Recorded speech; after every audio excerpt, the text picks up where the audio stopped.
High court ತರಾಟೆಯ ಬೆನ್ನಲ್ಲೇ ಮುಷ್ಕರವನ್ನ ಕೈಬಿಟ್ಟಿದ್ದಾರೆ ಸಾರಿಗೆ ಒಕ್ಕೂಟ. ಮುಷ್ಕರ ಪ್ರಶ್ನಿಸಿದ್ದಂತ ಪಿಇಎಲ್ ವಿಚಾರಣೆ ವೇಳೆ ಹೈಕೋರ್ಟ್ ತರಾಟೆಗೆ ತೆಗೆದುಕೊಂಡಿತ್ತು. ನಾಳೆಯ ಒಳಗಾಗಿ ಮುಷ್ಕರವನ್ನ ಕೈಬಿಡದೆ ಹೋದ್ರೆ ನ್ಯಾಯಾಂಗ ನಿಂದನೆ ಕೇಸ್ ಹಾಕ್ತೀವಿ, ಕಂಟೆಂಪ್ಟ್ ಆಫ್ ಕೋರ್ಟ್ ಹಾಕ್ತೀವಿ ಅಂತ ಹೇಳ್ತು. ಸಾರಿಗೆ ನೌಕರರ ಒಕ್ಕೂಟಕ್ಕೆ ಹೈಕೋರ್ಟ್ ಖಡಕ್ ಎಚ್ಚರಿಕೆಯನ್ನು ಕೊಡ್ತು. ನಾಳೆ ಮುಷ್ಕರ ನಡೆಸಲ್ಲ ಅಂತ ಸಾರಿಗೆ ಒಕ್ಕೂಟದ ಪರ ವಕೀಲರು ಹೇಳಿದ್ದಾರೆ. ಹೈಕೋರ್ಟ್ ತರಾಟೆಗೆ ತಬ್ಬಿಬ್ಬಾಗಿದ್ದಾರೆ ಜಂಟಿ ಕ್ರಿಯಾ ಸಮಿತಿಯ ವಕೀಲರು. ನಾಳೆ ಮುಷ್ಕರ ನಡೆಸೋದಿಲ್ಲ ಅಂತ ವಕೀಲರೇ ಹೇಳಿಕೆಯನ್ನು ಕೊಟ್ಟಿದ್ದಾರೆ. ನಿನ್ನೆ ಅಷ್ಟೇ ಕೋರ್ಟ್ ಹೇಳಿತ್ತು, ಸ್ವಲ್ಪ ಶಾಂತವಾಗಿ ಹೇಳಿತ್ತು. ನೋಡಿ, ಬೇಡ, ಸಾರ್ವಜನಿಕ ಸುವ್ಯವಸ್ಥೆ, ಮುಷ್ಕರ ಮಾಡಬೇಡಿ, ಒಂದು ದಿನ ಮುಂದೂಡಿ ಅಂತ ಹೇಳಿತ್ತು. ಕೋರ್ಟ್ ಹೇಳಿತ್ತು. ಸರ್ಕಾರ ಹೇಳಿದ್ದಿದ್ರೆ ನೀವು ಕೇಳಬೇಕು ಅಂತ ನಾನು ಹೇಳ್ತಿರ್ಲಿಲ್ಲ, ಯಾರೂ ಹೇಳ್ತಿರ್ಲಿಲ್ಲ. ಕೋರ್ಟ್ ಹೇಳಿತ್ತು. ಕೋರ್ಟ್ ಹೇಳಿದ್ರು ಕೂಡ ಏನು ಹೇಳ್ತು ಜಂಟಿ ಕ್ರಿಯಾ ಸಮಿತಿ? ನಮ್ಮನ್ನ ಪಾರ್ಟಿನೇ ಮಾಡಲಿಲ್ಲ ಕೋರ್ಟು, ನಮಗೆ ಗೊತ್ತೇ ಇಲ್ಲ ಅಂತ ಹೇಳುದು. ಸೊ ಈಗ ಕಂಟೆಂಪ್ಟ್ ಆಫ್ ಕೋರ್ಟ್ ಅಂತ ಹೇಳಿದೆ. ನಾಳೆ ಎಲ್ಲಾದರೂ ನೀವು ಪ್ರತಿಭಟನೆ ಅಥವಾ ಮುಷ್ಕರವನ್ನು ಮುಂದುವರಿಸಿದ್ರೆ ನಿಮ್ಮ ವಿರುದ್ಧ ನ್ಯಾಯಾಂಗ ನಿಂದನೆಯನ್ನು ನಾವು ಹಾಕ್ತೀವಿ, ಕೇಸನ್ನೇ ಹಾಕ್ತೀವಿ ಅಂತ ಹೇಳಿದೆ. ನೀವು ಹೈಕೋರ್ಟ್ನ ಆದೇಶ ಇದ್ರೂ ಕೂಡ ನೀವು ಅದನ್ನು ಪಾಲಿಸಲಿಲ್ಲ. ಎಸ್ಮಾ ಕಾಯ್ದೆ ಅಡಿ ಸಂಘಟನೆಯ ಪದಾಧಿಕಾರಿಗಳನ್ನು ಬಂಧಿಸಬಹುದು. ನಿಮ್ಮ ಸಮಸ್ಯೆಗಳನ್ನು ಸರ್ಕಾರದೊಂದಿಗೆ ನೀವು ಚರ್ಚೆ ಮಾಡಿ, ಬಗೆಹರಿಸ್ಕೊಳ್ಳಿ. ಜನಸಾಮಾನ್ಯರನ್ನ ಒತ್ತೆಯಾಗಿಸಿಕೊಳ್ಳುವುದು ಇದು ಸಹಿಸೋದಕ್ಕಾಗೋದಿಲ್ಲ. ಮುಖ್ಯ ನ್ಯಾಯಮೂರ್ತಿ ವಿಭು ಬಕ್ರೂ ಅವರಿದ್ದಂಥ ಪೀಠ ತರಾಟೆಗೆ ತೆಗೆದುಕೊಂಡಿದೆ. ಸಾರಿಗೆ ಮುಷ್ಕರ ನಿಂತಿರುವ ಬಗ್ಗೆ ನಾಳೆ ಮಾಹಿತಿಯನ್ನು ನೀಡಬೇಕು ನೀವು, ಇಲ್ಲವಾದರೆ ನಾಳೆ ನ್ಯಾಯಾಂಗ ನಿಂದನೆ ಕೇಸನ್ನು ದಾಖಲಿಸ್ತೀವಿ. ಸಾರಿಗೆ ಸಂಘಟನೆಗಳ ಪರ ವಕೀಲರಿಗೆ ಹೈಕೋರ್ಟ್ ಎಚ್ಚರಿಕೆಯನ್ನು ಕೊಟ್ಟಿದೆ. ಜನರಿಗೆ ಸಮಸ್ಯೆ ಮಾಡಿ ಯಾವುದೇ ಮುಷ್ಕರವನ್ನು ಮಾಡುವ ಹಾಗಿಲ್ಲ. ಈ ಮುಷ್ಕರ ಕಾನೂನು ಬಾಹಿರ, ತಕ್ಷಣ ಮುಷ್ಕರವನ್ನು ನಿಲ್ಲಿಸಬೇಕು. ಮುಷ್ಕರ ಮುಂದುವರಿಸಿದ್ರೆ ಎಸ್ಮಾ ಅಡಿ ಸರ್ಕಾರ ಏನು ಕ್ರಮ ತೆಗೆದುಕೊಳ್ಳುತ್ತೋ ಅದನ್ನು ತೆಗೆದುಕೊಳ್ಳಬಹುದು. ಸರ್ಕಾರಕ್ಕೆ ಸಿಜೆ ವಿಭು ಬಕ್ರೂ ಹೇಳಿದ್ದಾರೆ. ಇನ್ನು ನ್ಯಾಯಮೂರ್ತಿ ಸಿಎಂ ಜೋಶಿ ಅವರಿದ್ದಂಥ ಪೀಠ ಸೂಚನೆಯನ್ನು ಕೊಟ್ಟಿದೆ. 4 ಸಾರಿಗೆ ನಿಗಮಗಳ ನೌಕರರ ಸಂಘಕ್ಕೆ ಹೈಕೋರ್ಟ್ ಈ ನೋಟಿಸನ್ನು ಕೊಟ್ಟಿದೆ. ಮುಷ್ಕರಕ್ಕೆ ನೀಡಿದಂಥ ತಡೆಯಾಜ್ಞೆ 2 ದಿನಗಳ ಕಾಲ ವಿಸ್ತರಣೆಯಾಗಿದೆ. ಆಗಸ್ಟ್ 7ಕ್ಕೆ ಅರ್ಜಿ ವಿಚಾರಣೆಯನ್ನು ಹೈಕೋರ್ಟ್ ಮುಂದೂಡಿಕೆ ಮಾಡಿದೆ.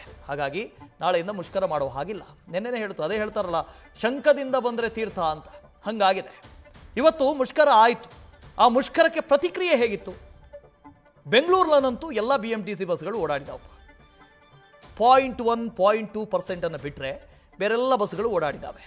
ಅದನ್ನು ಹೊರತುಪಡಿಸಿದಂತೆ KSRTC, ಹೌದು NW KSRTC, ಅಲ್ಲೆಲ್ಲ ಸ್ವಲ್ಪ ಮುಷ್ಕರದ ಬಿಸಿ ತಟ್ಟಿದೆ. ಅದನ್ನು ಹೊರತುಪಡಿಸಿದಂತೆ ಬೇರೆಲ್ಲೂ ಕೂಡ ಬಿಸಿ ತಟ್ಟಿಲ್ಲ. ಸರ್ಕಾರ ಬಹಳ ಯೋಜಿತವಾಗಿ ಇದಕ್ಕೆ ಮುನ್ನೆಚ್ಚರಿಕಾ ಕ್ರಮವನ್ನು ತೆಗೆದುಕೊಂಡಿತ್ತು, ಎಸ್ಮಾ ಜಾರಿಗೊಳಿಸಿತ್ತು. ನೋಡಿ, ಯಾವತ್ತೂ ಜಿದ್ದಿಗೆ ಬೀಳಬಾರ್ದು ಅಂತ ಹೇಳೋದು ಇದಕ್ಕೆ. ಸರ್ಕಾರ ಏನು ಹೇಳ್ತಾ ಇದೆ? ಆಯ್ತಪ್ಪ, ಮಾತಾಡೋಣ, ನೆಗೋಸಿಯೇಷನ್ ಆಗೋಣ, ನಾವು ಚರ್ಚೆಗೆ ಬನ್ನಿ ಕೇಳ್ತಾ ಇತ್ತು. ಅದನ್ನು ಕೇಳಬೇಕಾಗಿತ್ತು. ಸಾರ್ವಜನಿಕರಿಗೆ ಸಮಸ್ಯೆ ಕೊಡಬಾರ್ದು, ಇದು ಮೂಲ ಉದ್ದೇಶ. ಸಾರ್ವಜನಿಕರಿಗೆ ಸಮಸ್ಯೆ ಕೊಡಬಾರ್ದು. ಎಸ್, ಸರ್ಕಾರದ ಕಡೆಯಿಂದ ಸಮಸ್ಯೆ ಆಗಿಲ್ವಾ? ಸಮಸ್ಯೆ ಆಗಿದೆ. ಸಂಬಳ ಕೊಡಬೇಕಾಗಿತ್ತು ರೀ. ದುಡಿಯೋವಂಥವ್ರಿಗೆ ಸಂಬಳ ಕೊಡದೇ ಇದ್ರೆ ಇನ್ನೆಂಥ ಸರ್ಕಾರ ನಿಮ್ಮದು? ಪಾಪ ದುಡ್ದಿಲ್ವಾ ಅವರು? ಪ್ರತಿದಿನ ಬೆಳಗ್ಗೆ ಬಂದು ಸಾಯಂಕಾಲದವರೆಗೆ, ರಾತ್ರಿವರೆಗೆ ದುಡ್ದಿಲ್ವಾ ಅವರು? ಯಾಕೆ ಸಂಬಳ ಕೊಡಲ್ಲ? ಯಾಕೆ ನೀವು ಹೈಕ್ ಮಾಡಲ್ಲ? ಯಾಕೆ ಈ ಉಳಿದಂತಹ ಸಂಬಳಗಳನ್ನು ಕೊಡಲ್ಲ? ಅರಿಯರ್ಸ್ ಯಾಕೆ ಕೊಡಲ್ಲ? ಕೊಡಬೇಕಾಗಿತ್ತು, ಕೊಟ್ಟಿಲ್ಲ. ಹಾಗಂತ ನಾವು ಬರೋದೇ ಇಲ್ಲ, ಬಸ್ಗಳನ್ನೇ ನಿಲ್ಲಿಸ್ಬಿಡ್ತೀವಿ, ಬಂದ್ ಮಾಡಿಬಿಡ್ತೀವಿ, ಈ ಥರದ ಆಟಿಟ್ಯೂಡನ್ನು ಬಿಡಬೇಕು ಅಂತ ಹೈಕೋರ್ಟ್ ಹೇಳಿರೋದು, ನಾವು ಹೇಳ್ತಾ ಇರೋದಲ್ಲ. ಹೈಕೋರ್ಟ್ ಹೇಳಿದೆ, ತರಾಟೆಗೆ ತೆಗೆದುಕೊಂಡಿದೆ. ನಿನ್ನೆ ಇವತ್ತಿಂದೇನೋ ಕ್ಷಮಿಸ್ಬಿಡೋಣ, ಇನ್ನು ನಾಳೆಯಿಂದ ಮತ್ತೆ ಹಾಗಾಗಬಾರ್ದು.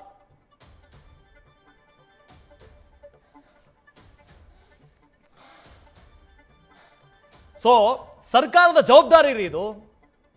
ಸರ್ಕಾರಿ ನೌಕರರಿಗೆ ಸಂಬಳ ಕೊಡೋದು, ಅರಿಯರ್ಸ್ ಕೊಡೋದು, ಕಾಲಕ್ಕೆ ಹೈಕ್ ಮಾಡೋದು, ಅದು ಸರ್ಕಾರದ ಜವಾಬ್ದಾರಿ. ಆ ಜವಾಬ್ದಾರಿಯನ್ನು ಸರ್ಕಾರ ನಿಭಾಯಿಸದೆ ಹೋದಾಗ ಹೀಗೆಲ್ಲ ಆಗತ್ತೆ. ನೋಡಿ, ನೌಕರರನ್ನ ಟೇಕನ್ ಫಾರ್ ಗ್ರಾಂಟೆಡ್ ಅಂತ ನೀವು ತಗೋಬಾರ್ದು, ಆಯ್ತಾ? ಅವ್ರು ದುಡಿಯೋದು ಸುಮ್ಮನೆ ಅಲ್ಲ. ಪಾಪ ಅವ್ರಿಗೂ ಫ್ಯಾಮಿಲಿ ಇರುತ್ತೆ, ಕುಟುಂಬಗಳಿರ್ತವೆ, ಅವ್ರದ್ದೇ ಆದಂಥ ಸಮಸ್ಯೆಗಳಿರ್ತವೆ. ಇಷ್ಟೆಲ್ಲ ಇದ್ರೂ ಕೂಡ ಸರ್ಕಾರ ಹೀಗೆ ವರ್ತನೆ ಮಾಡುತ್ತೆ ಅಂತ ಹೇಳಿದಾಗ ಬಿಸಿ ಮುಟ್ಟಿಸಬೇಕಾಗಿತ್ತು, ಬಿಸಿ ಮುಟ್ಟಿದೆ.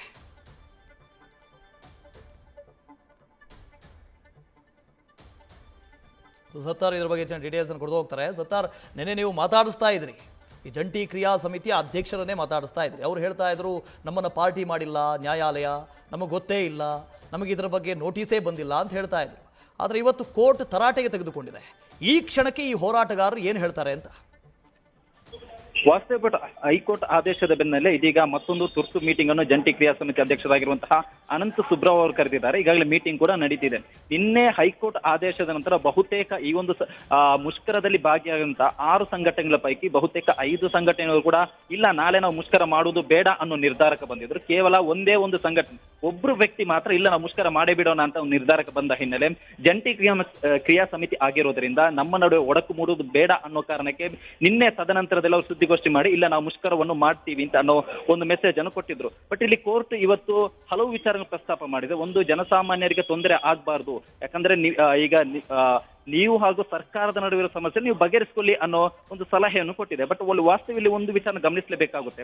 ಯಾವುದೇ ಒಂದು ಇತ್ತೀಚೆಗಾದಂತಹ ಒಂದು ಘಟನೆಯ ಬಗ್ಗೆ ನಾವು ಮುಷ್ಕರ ಹೂಡುವುದಕ್ಕೂ 5 ವರ್ಷಗಳ ಹಿಂದಿನ ನಡೆದ ಘಟನೆ ಬಗ್ಗೆ ಒಂದು ಮುಷ್ಕರ ಹೂಡುವುದಕ್ಕೂ ಹಲವು ವ್ಯತ್ಯಾಸ ಇದೆ. ಅಲ್ಲಿ ಒಂದಿಷ್ಟು ಕಾಲಾವಕಾಶ ಇರುತ್ತೆ, ಸರ್ಕಾರ ಜೊತೆ ಮಾತುಕತೆ ಆಡಲು ಒಂದು ಸಮಯ ಇರುತ್ತೆ.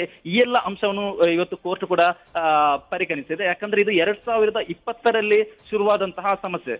1986ರಿಂದ 2016ರ ತನಕ ಯಾವುದೇ ರೀತಿಯ ಸಮಸ್ಯೆ ಇರಲಿಲ್ಲ. ಪ್ರತಿ 4 ವರ್ಷಕ್ಕೊಮ್ಮೆ ಇಲ್ಲಿರುವಂತಹ ಸಾರಿಗೆ ನೌಕರರ ವೇತನ ಹೆಚ್ಚಲಾಗ್ತಾ ಇತ್ತು.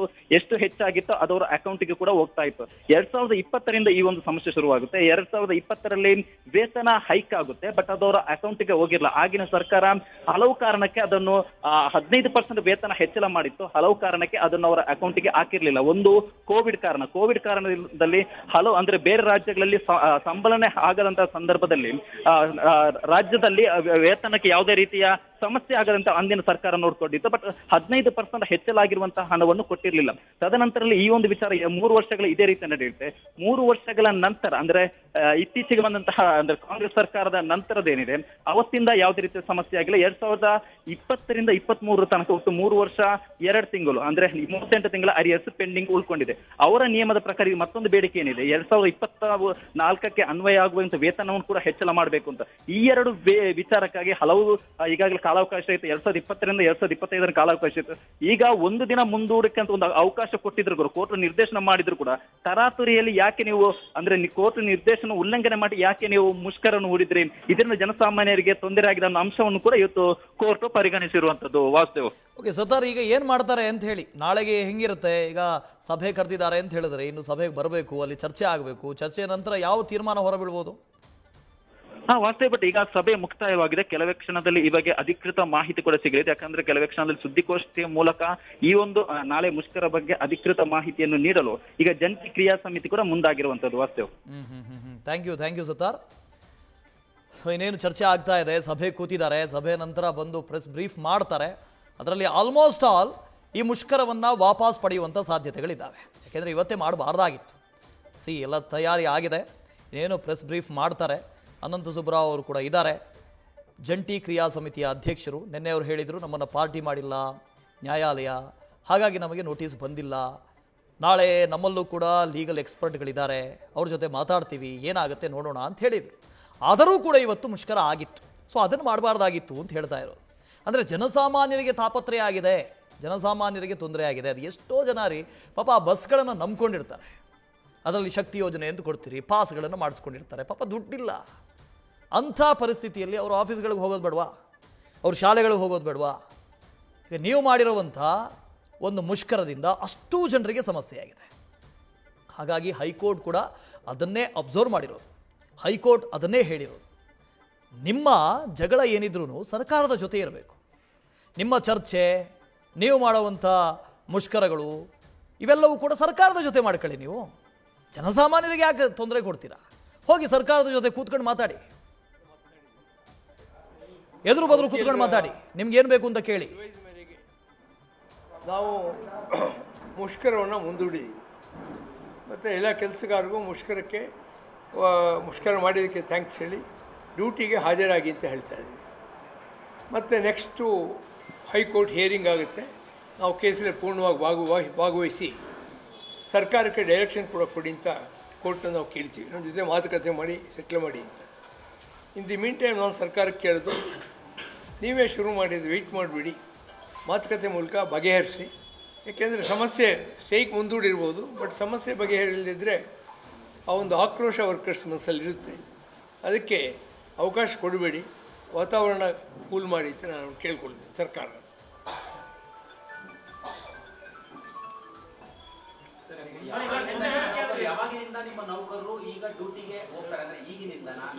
ಇವಾಗಿನಿಂದಲೇ ಹೇಳಿದ್ದೀವಿ, ಸಾಧ್ಯವಾದರೆ ಈಗಲೇ ಕ್ಷಣದಲ್ಲಿ, ಯಾಕೆಂದರೆ ಡಿಪೋ ಸುತ್ತಮುತ್ತಲೇ ಇರ್ತಾರೆ, ಆದ್ದರಿಂದ ಸಾಧ್ಯವಾದರೆ ತಕ್ಷಣ ಹೋಗ್ಬಿಡಿ.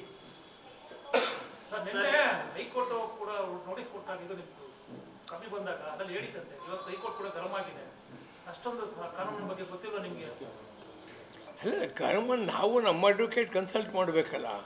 ನಿಮ್ಮ ಅಡ್ವೊಕೇಟ್ ಆಗಿದೆ ಗೊತ್ತಿದ್ದಾರೆ? ಅಲ್ಲ, ಅಡ್ವೊಕೇಟ್ ರಾತ್ರಿ 10 ಗಂಟೆಯಲ್ಲಿ ಯಾರು ಅಡ್ವೊಕೇಟ್ಗೆ ಹೋಗ್ತಾರೆ? ರಾತ್ರಿ ಬೆಳಗ್ಗೆ ಕಳಿಸಿದ್ದೀವಿ, ಅವರು ಕೋರ್ಟ್ಗೆ ಅಪಿಯರ್ ಆಗಿದ್ದಾರೆ ಇವತ್ತು. ವಿಚಾರಣೆ ವೇಳೆನೂ ಕೂಡ ಸ್ವತಃ ಅಡ್ವೊಕೇಟ್ ಜಂಟಿ ಕ್ರಿಯಾ ಸಮಿತಿಗೆ ನೋಟಿಸ್ ಕೊಟ್ಟಿದ್ದಾರೆ. ಅಷ್ಟ್ರ ಮೇಲೂ ನೀವು ಮುಷ್ಕರ ಮಾಡ್ತೀವಿ ಅಂತ ಹೇಳಿರುವಂತದ್ದು ಸರಿಯಲ್ಲ. ಯಾಕೆ ಅವ್ರ ಮೇಲೆ ಯಾಕೆ ನ್ಯಾಯ? ಇಲ್ಲ, ನಮ್ಮ ಅಡ್ವೊಕೇಟು ಬಹಳ ಸ್ಪಷ್ಟವಾಗಿ ಹೇಳಿದ್ದಾರೆ, ಜಂಟಿ ಕ್ರಿಯಾ ಸಮಿತಿಗೆ ನೋಟಿಸ್ ಕೊಟ್ಟಿಲ್ಲ. Anand Subrao president KSRTC staff and workers federation notice ಕೊಟ್ಟಿಲ್ಲ. ಅವಾ ಸ್ಟ್ರೈಕರೇ ಕೊಟ್ಟಿಲ್ಲ ಈ ಜಂಟಿ ಕ್ರಿಯಾ ಸಮಿತಿಗೆ. ಇವಾಗ ಅವರೇ ಹೇಳಿದ್ದಾರೆ, ಇಡೀ ಜಂಟಿ ಕ್ರಿಯಾ ಸಮಿತಿಗೆ ನೋಟಿಸ್ ಕೊಡಿ ಅಂತೆಲ್ಲ ಹೇಳಿದ್ದಾರೆ. ಆದ್ದರಿಂದ ನಾವು ನೆಕ್ಸ್ಟ್ ಕೋರ್ಟ್ ಪ್ರೊಸೀಡಿಂಗ್ಸನ್ನು ನಾವು ಅದರಲ್ಲಿ ಭಾಗವಹಿಸ್ತೀವಿ. ಮತ್ತು ಇವಾಗ ಸ್ಟ್ರೈಕನ್ನು ನಾವು ಸಸ್ಪೆಂಡ್ ಮಾಡಿದ್ವಿ ಕೋರ್ಟ್ ಆರ್ಡರ್ ಮೇರೆಗೆ. ಸರ್, ಈಗ 7ನೇ ತಾರೀಕು ಮತ್ತೆ ಹಿಯರಿಂಗ್ ಇದೆ ಸರ್, ಅಲ್ಲಿ ತನಕ ಇಲ್ಲ, ಸ್ಟ್ರೈಕ್ ಈಗಲೇ ಸ್ಟ್ರೈಕ್ ಸಸ್ಪೆಂಡ್ ಮಾಡಿದ್ದೀವಿ. ಮುಂದೆ ಏನಾಗುತ್ತೆ ನಮ್ಗೆ ಗೊತ್ತಿಲ್ಲ. ಮುಖ್ಯಮಂತ್ರಿ ಮಾತುಕತೆ ಕರಿಬೋದು, ಕೋರ್ಟ್ಗೆ ಡೈರೆಕ್ಷನ್ ಕೊಡ್ಬೋದು. Since court has intervened, we wait for it. ಇಷ್ಟು ತಿಂಗಳೇ ಕಾದಿದ್ದೀವಿ, ಅದು ನಮ್ಮದೇ ತಕರಾರಿಲ್ಲ. ಮುಷ್ಕರ ಕೈ ಬಿಟ್ಟಿಲ್ಲ, ಮುಂದೂಡಿದ್ವಿ ನೋಡಿ. ಇಲ್ಲಿದ್ದನ್ನು ಹಿಂಗೆ ಹಾಕಿದ್ವಿ ಅಷ್ಟೇ, ಇದು ತೆಗೆದಿಲ್ಲ. ಅದು ಕೋರ್ಟ್ ಡಿಸಿಷನ್ ಮೇಲೆ ಹೋಗುತ್ತೆ. ಸಪೋಸಿಂಗ್ ಗೌರ್ಮೆಂಟ್ನವ್ರು ಕರೀತಾರೆ ಮಾತುಕತೆಗೆ, ಅದುವರೆಗೆ ನಾನೇನು ಹೇಳ್ತೇನೆ, ಗೌರ್ಮೆಂಟ್ಗೂ ಮ್ಯಾನೇಜ್ಮೆಂಟ್ಗೂ ಈ ಶಿಸ್ತಿನ ಕ್ರಮ ಅದು ಇದು ಕುಣಿದಾಡ್ತಿರಲಿಲ್ಲ, ಸ್ವಲ್ಪ ನಿಲ್ಲಿಸಿ, ಯಾವುದಕ್ಕೂ ಕೈ ಹಾಕಿಬಿಡಿ. ನೀವು ಹಂಗೆ ಕೈ ಹಾಕಿದ್ರೆ ವಾತಾವರಣ ಮತ್ತು ಕಲುಷಿತ ಆಗುತ್ತೆ. ಇವಾಗ ಕೋರ್ಟ್ ಯಾತಕ್ಕೆ ನಾವು ಸಸ್ಪೆಂಡ್ ಮಾಡಿತ್ತು, ಒಂದು ಒಳ್ಳೆ ವಾತಾವರಣ ಸೃಷ್ಟಿ ಮಾಡಲಿ ಮಾತುಕತೆಗೆ ಅಂತ ಮಾಡಿದೆ. ಆದ್ದರಿಂದ ಸ್ಟೇಟಸ್ ಕೋ ಮೇಂಟೈನ್ ಮಾಡಿ ಅಂತ ನಾನು ಅವ್ರಿಗೆ ಕೇಳ್ಕೊತೀನಿ. ನಿಮ್ಮ ಸುತ್ತಲೆಲ್ಲ ಬದಿಗೊತ್ತಿ ಲಘುಮುಖದಲ್ಲಿ ನೆಗೋಸಿಯೇಷನ್ಗೆ ಬನ್ನಿ. ನಾವು ಕೇಳಿರೋದೇನು ಸಂಸ್ಥೆ ಮಾರುವಂಥ ಡಿಮಾಂಡ್ ಇರಲ್ಲ, ಆ ಡಿಮಾಂಡ್ ಈಡೇರಿಸಿ ಒಂದು ಕೈಗಾರಿಕಾ ಶಾಂತಿಯನ್ನು ನೆಲೆಸುವಂಗೆ ಮಾಡಿ ಅಂತ ಕೇಳ್ಕೊತೀವಿ. ಸರ್, ಈಗ ಕೋರ್ಟ್ ಡೈರೆಕ್ಷನ್ ಕೊಟ್ಟಿದೆ ಸರ್ಕಾರಕ್ಕೆ, ಯಾರು ಎಸ್ಮಾವನ್ನ ಉಲ್ಲಂಘನೆ ಮಾಡಿದ್ರು ಎಸ್ಮಾ ಕಾಯಿದೆ 9 ಅಡಿ ಅವರನ್ನ ಬಂಧಿಸುವಂಥದ್ದು ಸರ್ಕಾರದ ವಿವೇಚನೆಗೆ ಬಿಟ್ಟಿದ್ದು ಅಂತ ಹೇಳಿದೆ. ಮುಷ್ಕರನೇ ವಾಪಸ್ ತಗೊಂಡಲ್ಲ, ಮುಷ್ಕರ ಮುಂದೂಡಿರೋದ್ರಿಂದ ಎಸ್ಮಾ ಕಾಯ್ದೆ ಉಲ್ಲಂಘನೆ ಬರಲ್ಲ. ಎಸ್ಮಾ ಕಾಯ್ದೆ ಉಲ್ಲಂಘನೆ ಹೇಗೆ ಬರುತ್ತೆ?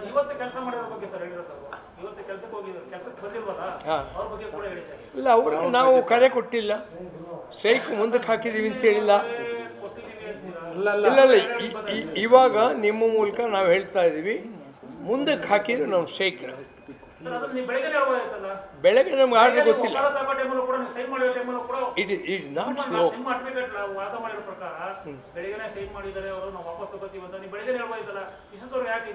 ಅಲ್ಲ, we wanted to know the court order.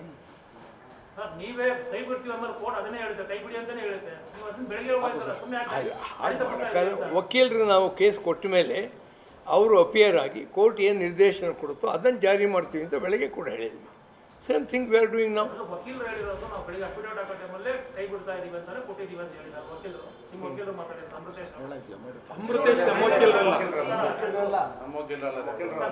ನಮ್ಮ ವಕೀಲರು ನಾರಾಯಣ ಸ್ವಾಮಿ ಅವರು. ಅಲ್ಲ, ಇವಾಗ ಕೋರ್ಟ್ ಆರ್ಡರ್ ಮಾಡಿದರೆ ನಾವು ಜಾರಿ ಮಾಡ್ತಿದ್ದೀವಿ. The matter ends. ಅದರಲ್ಲಿ ಹೇರ್ ಸ್ಪ್ಲಿಟಿಂಗ್ ಅವಕಾಶವೇ ಇಲ್ಲ. ವರ್ಕರ್ಸ್ ಒಂದ್ಸರ್ತಿ ಹೇಳ್ಬಿಡಿ ಸರ್. ಅಂದರೆ ಎಲ್ಲರೂ ಕೂಡ ದಯಮಾಡಿ ಕೆಲಸಕ್ಕೆ ಹೋಗಿ ಅಷ್ಟೇ.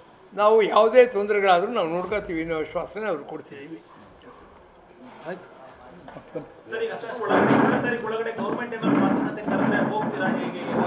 ದೇವರಾಣೆ ಹೋಗ್ತೀವಿ ಅಂತ ಹೇಳಿ. ಆಫ್ಟರ್ ಅಲ್ಟಿಮೇಟ್ಲಿ ಮಾತುಕತೆ ಮೂಲಕನೇ ಬಗೆಹರಿಬೇಕಾಗ್ತದೆ.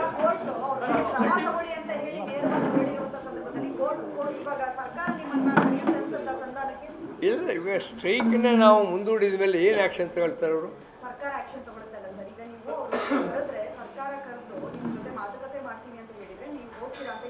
ಹೌದು. ಈಗ ಸರ್ಕಾರ ಈ ಪರಿಸ್ಥಿತಿಯಲ್ಲಿ ನಿಮ್ಮನ್ನ ಮಾತುಕತೆ ಕರೆಯುತ್ತಿಲ್ಲ. ನಾವ್ ಹೆಂಗೆ ಒಂದ್ ನಿಮಿಷ ನಾವ್ ಹೆಂಗೆ ಅವ್ರಿಗೆ ಬಿಟ್ಟಿದ್ದು ಕೈಗಾರಿಕಾ ಶಾಂತಿಯನ್ನ ಸಾರಿಗೆ ನಿಗಮಗಳಿಗೆ ಸ್ಥಾಪನೆ ಮಾಡಬೇಕು ಅವ್ರು ಹೇಳಿದ್ದಾರೆ. ಒಂದನೇದು. ಎರಡನೇದು, ಈ ರಾಜ್ಯದ ಜನತೆಗೆ ಸುಗಮವಾದಂಥ ಸೇವೆ ಕೊಡಬೇಕು. ಅವೆರಡು ಸರ್ಕಾರಕ್ಕಿದ್ರೆ ಅವ್ರು ಕರೆದು ಮಾತುಕತೆ ಆಡಿ ಶೆಟ್ಲ್ ಮಾಡಬೇಕು. ಸೊ ಅದರಿಂದ ಅವ್ರು ಮಾಡ್ತಾರ ಬಿಡ್ತಾರ ಅನ್ನೋ ಪ್ರಶ್ನೆ ಇಲ್ಲ. ಕೈಗಾರಿಕಾ ಶಾಂತಿ ಬೇಕು. 1,15,000 ಜನ ನೌಕರರು ನಗುಮುಖದಿಂದ ಕೆಲಸ ಮಾಡಬೇಕು. ಈ ನಾಡಿನ ಜನತೆ ಸೇವೆ ಮಾಡಲಿಕ್ಕೆ ಸರ್ಕಾರ ಮಾತುಕತೆ ಕರೀಬೇಕು, ಶೆಟ್ಲ್ ಮಾಡಬೇಕು. ಸಮಸ್ಯೆ ಶೆಟ್ಲ್ ಆಗದೆ ಇದ್ರೆ ನಿರಂತರವಾಗಿ ಕೈಗಾರಿಕಾ ಸಮಸ್ಯೆ ಇರುತ್ತೆ, ಅಶಾಂತಿ ಇರುತ್ತೆ. ಅದಕ್ಕೆ ಅವಕಾಶ ಮಾಡಿಕೊಡ್ಬೇಡಿ ಅಂತ ವಿನಂತಿ ಮಾಡಿದ್ದೀವಿ. ಸಾರಿಗೆ ನಿಗಮ ನೌಕರಲ್ಲಿ ನಾವು ವಿನಂತಿ ಮಾಡೋದು, ನೀವು ಆಡಳಿತ ವರ್ಗ ಮತ್ತಿತರೆ ಕೆಲವರು ಅಲ್ಲಿ ಕೆಳ ಹಂತದಲ್ಲಿ ಸಣ್ಣ ಇದು ಮಾಡ್ತಾರೆ, ಅದು ಯಾವುದಕ್ಕೂ ನೀವು ಗಮನ ಕೊಡಬೇಡಿ. ಹೆದರಿಕೆ ಬೆದರಿಕೆ ಇದು ಯಾವಕ್ಕೂ ಕೂಡ ಗಮನ ಕೊಡಬೇಡಿ. ಜಂಟಿ ಕ್ರಿಯಾ ಸಮಿತಿ ಸದಾಕಾಲ ಸಾರಿಗೆ ನಿಗಮಗಳ ನೌಕರರ ಜೊತೆ ಇರುತ್ತೆ. ಮುಂದಿನ ಏನು ಕ್ರಮ ಇರುತ್ತೆ ಅದಕ್ಕೆ ನಾವು ಬದ್ಧವಾಗಿದ್ದೀವಿ. ಡಿಸೆಂಬರ್ ಒಳಗೆ ಎಸ್ಮಾ ಜಾರಿಯಾಗಿದೆ. ಎಸ್ಮಾ ಜಾರಿಯಾದ ಸಂದರ್ಭದಲ್ಲಿ ಪ್ರತಿಭಟನೆ ಮಾಡೋಂಗಿಲ್ಲ ಅಂತ ಹೇಳ್ತಾ ಇದ್ದಾರೆ. ಸೊ ನೀವು ಡಿಸೆಂಬರ್ ವರೆಗೂ ಕೂಡ ಮುಂದುವರಿಸಿದ ನಿಮ್ಮ ಪ್ರತಿಭಟನೆ, ನಿಮ್ಮ ಮುಷ್ಕರವನ್ನು ಅಲ್ಲ, ಇವಾಗ ಸ್ಟ್ರೈಕ್ ವಾಪಸ್ ತಗೊಂಡ್ರೆ ಮುಂದೆ ಹಾಕಿದೀವಲ್ಲ. ಮೇಡಮ್ ಅವರೇ, ಎಸ್ಮಾ ಪ್ರತಿ 6 ತಿಂಗಳಿಗೊಮ್ಮೆ ಸರ್ಕಾರದಿಂದ ಇರುತ್ತೆ. ಅದನ್ನ ಸರ್ಕಾರ ಜಾರಿ ಮಾಡದಲ್ಲೇನೂ ನೌಕರರ ಬೇಡಿಕೆಯನ್ನು ಶೆಟ್ಲ್ ಮಾಡಬಹುದು. ಎಸ್ಮಾ ನಾವು ಆಗಲೇ ಹೇಳಿದ್ದೀವಿ, ಎಸ್ಮಾ ಬ್ರಿಟಿಷರ ಕಾಲದ ಕಾಯ್ದೆ, ಹೌದ್ರಾ? ಪ್ರಜಾಸತ್ತಾತ್ಮಕ ಸರ್ಕಾರ ಅದನ್ನು ಬಳಸಬಾರದು. ನಾವು ಈಗಲೂ ಕೂಡ ವಿನಂತಿ ಮಾಡ್ತೀವಿ. ಎಸ್ಮಾ ಇತ್ಯಾದಿ ಕಾರ್ಮಿಕ ವಿರೋಧಿಯಾದಂಥ, ಕೈಗಾರಿಕೆ ವಿರೋಧಿಯಾದಂಥ ನೀತಿಗಳನ್ನು ಜಾರಿ ತರಬಾರದು. ಅದು ಅಸ್ತಿತ್ವದಲ್ಲಿರುತ್ತೆ. ಸರ್ಕಾರ ಅದನ್ನು ಬಳಸಬಾರದು.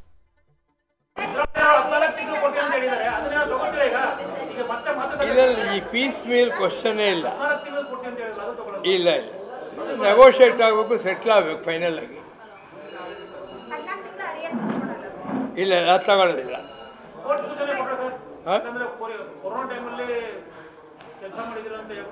ನಾವು ಕೆಲಸ ಮಾಡಿದ್ದೇವೆ, ಕೆಲಸ ಮಾಡಿರೋದು ಕೇಳ್ತಾ ಇದ್ದೀವಿ. ಏನು ಕಷ್ಟದಲ್ಲೇ ಸರ್ಕಾರನೇ ಇತ್ತು, ಸರ್ಕಾರದವ್ರು ಸಂಬಳ ಕೊಟ್ಟಿಲ್ವಾ, ಸರ್ಕಾರದವ್ರು ಪೇ ಕಮಿಷನ್ ಜಾರಿ ಮಾಡಿಲ್ವಾ, ಅದೆಲ್ಲ ಪ್ರಶ್ನೆ ಅಲ್ಲ. ಇದುವರೆಗೆ ಏನು ಅಂದರೆ ದುಡ್ಡು ಕಾಸಿನ ಬಗ್ಗೆ ಯಾವುದೇ ಸಮಸ್ಯೆ ನೆಗೋಸಿಯೇಷನ್ ಯಾವುದೇ ಹಂತದಲ್ಲಿ ರೇಸ್ ಮಾಡಿಲ್ಲ. ಯಾಕೆ ಅವ್ರಿಗೂ ಗೊತ್ತು ನಮ್ಮಿಂದ ಯಾವುದೇ ಲಾಸ್ ಆಗಿಲ್ಲ ಅಂತ.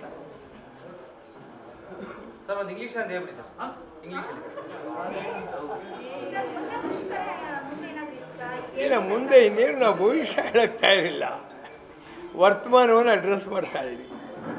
See the point is that we gave a strike call, and the strike started from almost yesterday night.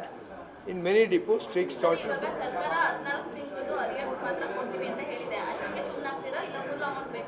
All now full 38 ತಿಂಗಳು. And yesterday there was a discussion between us and the government. 38 ತಿಂಗಳು. Our main demand was 138 months arrears and wage hike of 25% from 1/1/24.